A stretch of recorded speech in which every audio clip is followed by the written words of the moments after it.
Eu quero falar hoje sobre o capítulo 3 da primeira carta de Pedro, nos versos iniciais ali. Nós temos uma mensagem do apóstolo muito atual.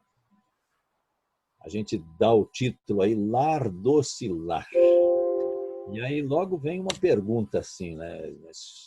Como lar docilar? Essa é uma expressão poética, muito antiga, não serve mais para os nossos dias. A realidade hoje é outra. Nós estamos vivendo um mundo de correria, de compromissos, de novidades. Estas coisas assim vão ficando para trás. Aí nós temos que lembrar que o Criador começou todo o universo lá, povoando a Terra com o primeiro casal, com os seres humanos. E aos seres humanos, a Adão e Eva, e depois a toda a descendência, ele deu uma característica única, que é de nós sermos criados à imagem e semelhança de Deus. Então, se nós temos esta bênção, esta diferenciação tão grande de toda a criação, não há nenhum outro ser criado por Deus assim que tenha este mesmo relacionamento que nós temos. Lá no céu ele tem os seus servos, os anjos, são criaturas de Deus, adoram ao Senhor, mas eles não passaram pela experiência que nós passamos aqui na Terra de terem assim essa condição de experimentar o amor de Deus, de crer, de aceitar por vontade nossa. No capítulo anterior que a gente estudou na carta de Pedro, ele chegou a falar na introdução dessa carta ali que os profetas na antiguidade queriam conhecer o que viria depois. Eles iam anunciando, eles iam preparando o caminho para a vinda do Senhor Jesus e eles queriam experimentar isso, eles queriam saber um pouco mais. Mas diz o apóstolo Pedro que veio tudo se cumprindo no tempo certo até chegar ao nosso tempo. Isso algumas gerações atrás, né? Bastante tempo atrás. Mesmo assim, diz ali que os anjos gostariam de conhecer, de participar, eles queriam acompanhar isso tudo.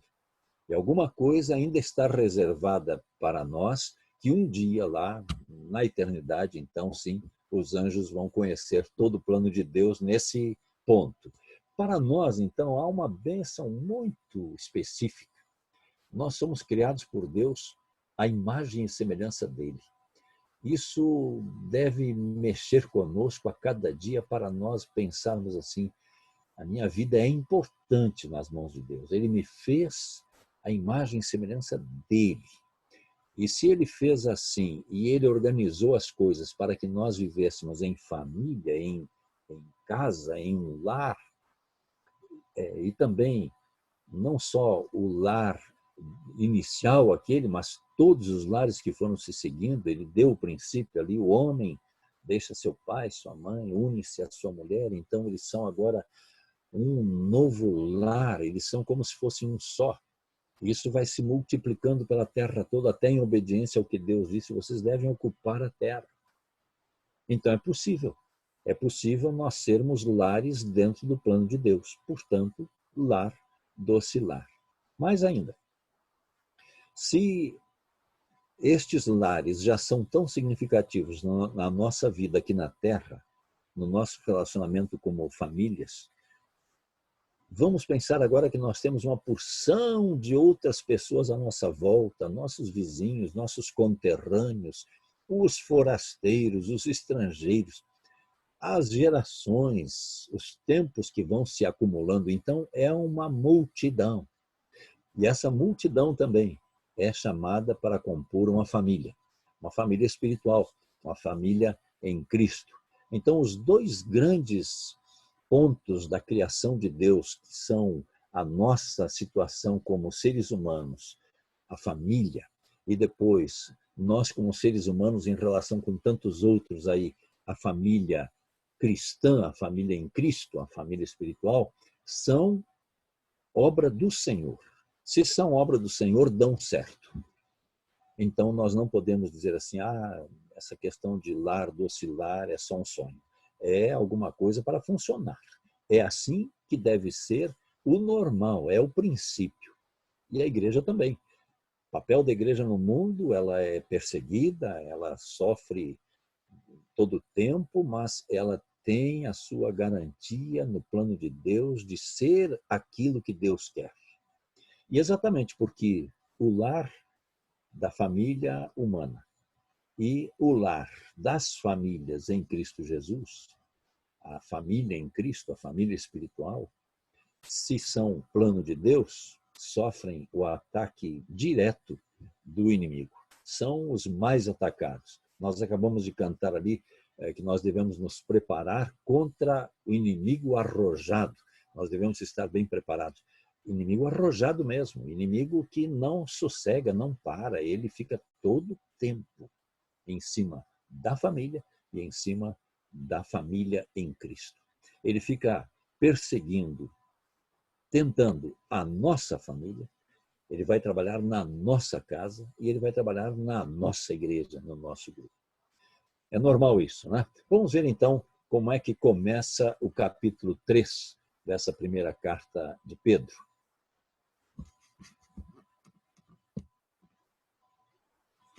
Então, Marcos, pode acionar aí.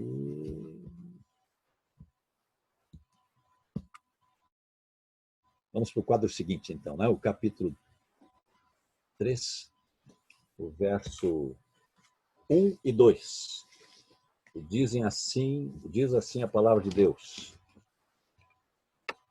Estou lendo aqui na Bíblia, então. Da mesma forma, vocês, esposas, sujeitem-se à autoridade de seu marido. Assim, mesmo que ele se recuse a obedecer à palavra, será conquistado por sua conduta, sem palavra alguma, mas por observar seu modo de viver puro e reverente. Vamos ao quadro lá, irmão Marcos.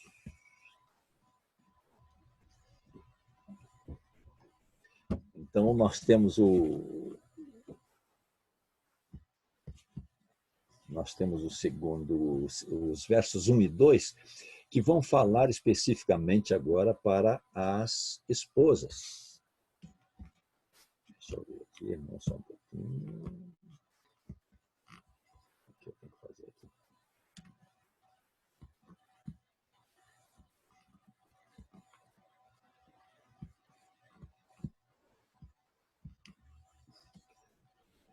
Ainda me perco nisso.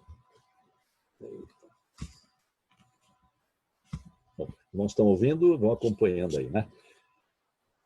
Versos 3 a 6? Oi? Versos 3 a 6? Não, ainda 1 e 2. Tá. É o primeiro quadro 2. Já está nele. Não estou vendo aqui. Estou bem. Bom, diz então, da mesma forma, esposas, e Pedro começa falando pelas esposas, né? Sujeitem-se à autoridade do seu marido. Essa é uma determinação que vem dentro do plano de Deus para a família, em que o marido é o responsável direto a quem Deus entregou a direção do lar, portanto, com quem Deus conversa diretamente e prioritariamente. Voltando lá para o Éden, quando Eva ofereceu aquela fruta a Adão e ele também comeu, os dois comeram da fruta. Quando Deus chegou, ele procurou por Adão. Depois é que ele, jogando a culpa para cima da esposa, Deus falou com ela também. Mas o homem é o responsável. Por isso a mulher, então, tem esta autoridade dentro de casa, dada por Deus. E ela deve sujeitar-se. Esta sujeição, no entanto, é alguma coisa muito diferente de uma sujeição forçada. Ela está ali numa submissão voluntária, é aquele o plano de Deus. Então ela está fazendo o que ela quer fazer por amor, porque ela entende que isso é a vontade de Deus, para servir, para alcançar, para fazer o alvo de toda a família, ela vai fazer a parte dela. Vem aí o versículo para o homem também, né? Então nós sabemos que isso é para os dois lados. Nós estamos falando aqui de uma ética cristã do lar e ela tem uma característica muito especial. Ela é mútua, ela é de um para com o outro, ela é dos dois ao mesmo tempo.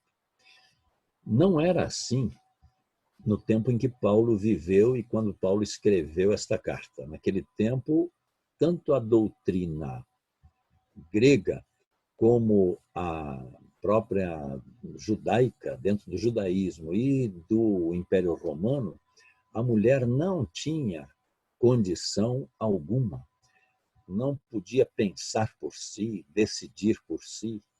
Ela era dominada pelo marido, propriedade do marido. Então, o marido tinha uma porção de direitos, até para separar-se, divorciar-se, largar para lá, sem precisar explicar, sem precisar ir a um tribunal, nada disso. E ela não tinha condições, mesmo que ele fosse, por exemplo, infiel a ela. Era uma situação muito triste, muito deprimente. E assim vem em todas aquelas culturas antigas. O cristianismo é que vai ser o ponto de mudança em que a ética vai ter que trabalhar com os dois lados, tanto do marido quanto da mulher, tanto do patrão quanto do empregado, naquele tempo, inclusive senhor e escravo, tanto do pai quanto do filho. Tudo isso aí acontece dentro do cristianismo, onde nós somos iguais. Vamos lá ver a continuação, então, o que é que Pedro está recomendando à esposa cristã. Não se preocupem com a beleza exterior obtida com penteados extravagantes. Agora o verso 3, né? Joias caras e roupas bonitas. Não se preocupem em manter uma beleza que seja assim dependente de tanta coisa, porque ela vai ser exteriorizada, ela vai ser para ser vista. Claro que nós temos que cuidar da aparência, nós devemos ser zelosos, nós devemos nos tratar. Isso tem a parte de saúde, de sorriso que nós damos, a nossa maneira de ser, a nossa educação, o nosso carinho para com os outros. Mas o mais importante, porque estas coisas são lá, se veem pelo lado de fora, é aquilo que vem lá de dentro. Então ele diz assim: não se preocupem com essa beleza exterior, com penteados extravagantes, que era o recurso que elas tinham na época, joias caras e roupas bonitas. Em vez disso, vistam-se com a beleza que vem de dentro e que não desaparece, a beleza de um espírito amável e sereno, tão precioso para Deus. Aquela beleza que é cultivada para ficar apenas exteriorizada, passa. Ela vai sofrendo a ação do tempo. Passa porque nós temos também momentos da nossa vida em que nós enfrentamos a doença, enfrentamos a tristeza, enfrentamos uma solidão, uma preocupação muito grande. E aquilo pode afetar assim o nosso humor, a nossa maneira de ser externamente. Mas quando lá de dentro do nosso coração vem aquilo que é um espírito de amável e sereno, onde nós temos controle, onde nós podemos cuidar do que nós somos externamente, aí sim, essa é a beleza que agrada a Deus. Ele vai fazer agora uma comparação nos versos seguintes, ele vai dizer assim: era assim que se adornavam as mulheres santas do passado. Elas depositavam sua confiança em Deus e se sujeitavam à autoridade do marido. Era assim no passado. Era assim quando os primeiros lares foram se organizando, as mulheres tinham esta confiança no seu marido, elas viviam então confiadas em Deus e sujeitas à autoridade do marido, obedecendo a Deus, portanto. E ele usa um exemplo de uma mulher. Ele chama aqui para ilustrar Sara. Obedecia a Abraão e o chamava de Senhor. Vocês são filhas dela, né? São semelhantes a ela, têm as características que ela tem quando praticam o bem sem medo algum. O exemplo que Pedro traz da vida de Sara é bem interessante, porque lá no Gênesis nós vamos ver que Sara era uma mulher muito bonita, tanto assim que Abraão teve problemas lá quando ele foi à terra estrangeira. Ele então pediu para ela se identificar somente como parente dele, não como esposa, o que não era propriamente uma mentira inteira, mas era uma mentira um pouco diminuída, porque ela vinha a ser parente dele. Mas ele não queria que ela se apresentasse como esposa, porque ele raciocinou humanamente assim: ela é muito bonita, vão cobiçá-la, então vão me matar para ficar com ela. E se eu ficar como irmão dela, alguém próximo assim a ela, eles vão respeitá-la e vão gostar muito de mim, vão querer me agradar. Um raciocínio bem humano, bem daqui da terra. Abraão teve esse momento, né? Porque ela era muito bonita. E quando Pedro diz isso, ele está falando de beleza, e ele está comparando com Sara, que era uma mulher bonita, mas ele não cita aqui a beleza de Sara. Ele cita a beleza dela em obedecer a Deus e em viver com um espírito sereno, amável, como ele acabou de descrever. Essa recomendação vale para os nossos dias também, se a mulher, a esposa, a mãe dentro de casa, ela entender que o seu lugar é de servir e ela quiser fazer isso de coração ao Senhor. Vai enfrentar lutas, vai enfrentar incompreensões, muita rotina, muito peso em cima, uma agenda tremenda, mas ela pode pensar assim: a minha vida está na presença do Senhor, eu fui criada à imagem e semelhança do meu Senhor e eu quero viver para Ele. Eu quero servir, eu vou fazer a minha parte. E o lar já tem aí metade, pelo menos, de um lar doce lar. Vamos ver agora o verso 7. O verso 7, Paulo vai falar agora para os homens. Agora a coisa vai ser para os maridos, né? Vamos ver como é que Pedro, né, vai falar. Vamos ver como é que ele diz. É semelhante à palavra de Paulo. E Pedro diz assim: da mesma forma, vocês, maridos, honrem sua esposa. Sejam compreensivos no convívio com ela, pois, ainda que seja mais frágil que vocês, ela é igualmente participante da dádiva de nova vida concedida por Deus. Tratem-na de maneira correta para que nada atrapalhe suas orações. Primeira coisa que Pedro diz aqui: honrem a sua esposa. Ah, maridos, quantos lares não são ainda um doce lar porque simplesmente faltou da nossa parte de maridos entender a esposa no seu papel ali de serva do Senhor juntamente conosco e nós honrarmos essa decisão. Honra a esposa, querido companheiro aí, marido, de tantas lutas, né, de todas as nossas famílias. Da mesma forma, vocês honrem sua esposa. Agora vem uma recomendação: sejam compreensivos no convívio com ela. Ela é um pouco mais frágil na parte da força física. Nisso aí o homem tem mais musculatura, força para serviço pesado. Mas ela é uma pessoa que tem a sua maneira de ser, ela pode não ter a força física, ela tem a sua inteligência, ela vai usar os recursos, ela vai contar com o apoio da gente, aí entra o marido também, às vezes precisa fazer alguma coisa que precisa de força, vai ser o marido que vai fazer e ela vai conseguir isso dele.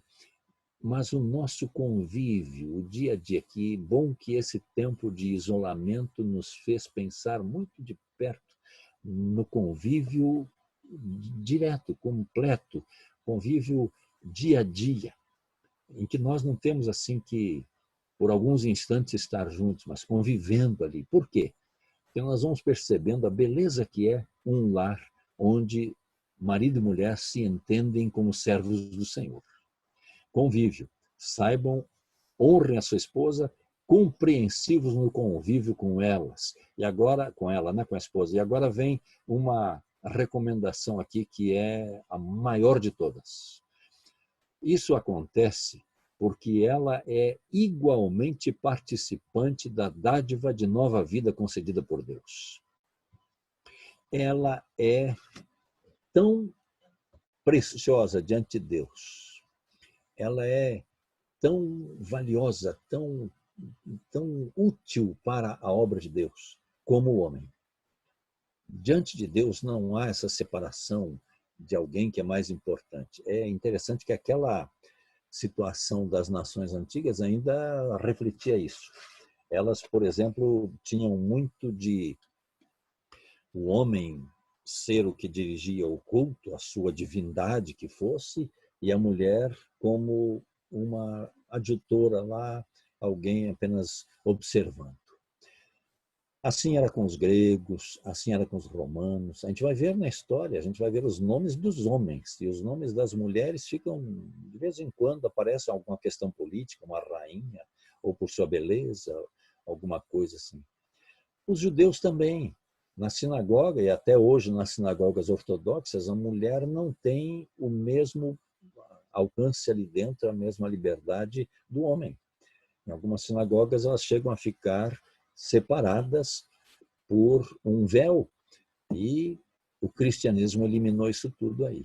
Em Jesus Cristo não há diferença maior, menor, mais valioso, menos significante. Não, diante de Deus todos nós somos iguais, porque nós estamos ali pela graça do Senhor Jesus, que atingiu a nossa vida como pecadores, mulheres e homens somos pecadores. A graça cura o nosso pecado, nos leva à presença de Deus agora justificados. Então nós estamos ali porque Deus quer. Estamos ali no mesmo piso, no mesmo patamar. Nós todos somos pecadores que fomos trazidos pela graça. Quando nós entendemos isso, então nós vemos o seguinte: vamos nos esforçar para que no nosso lar a parte do marido seja de alguém que compreende, que quer ajudar, que está pronto a fazer aquilo que é necessário.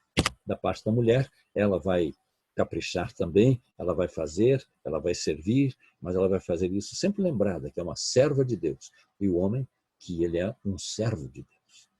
Se nós juntarmos estas duas pontas aí dessa ética cristã, desse comportamento dentro da nossa casa, teremos um lar doce lar.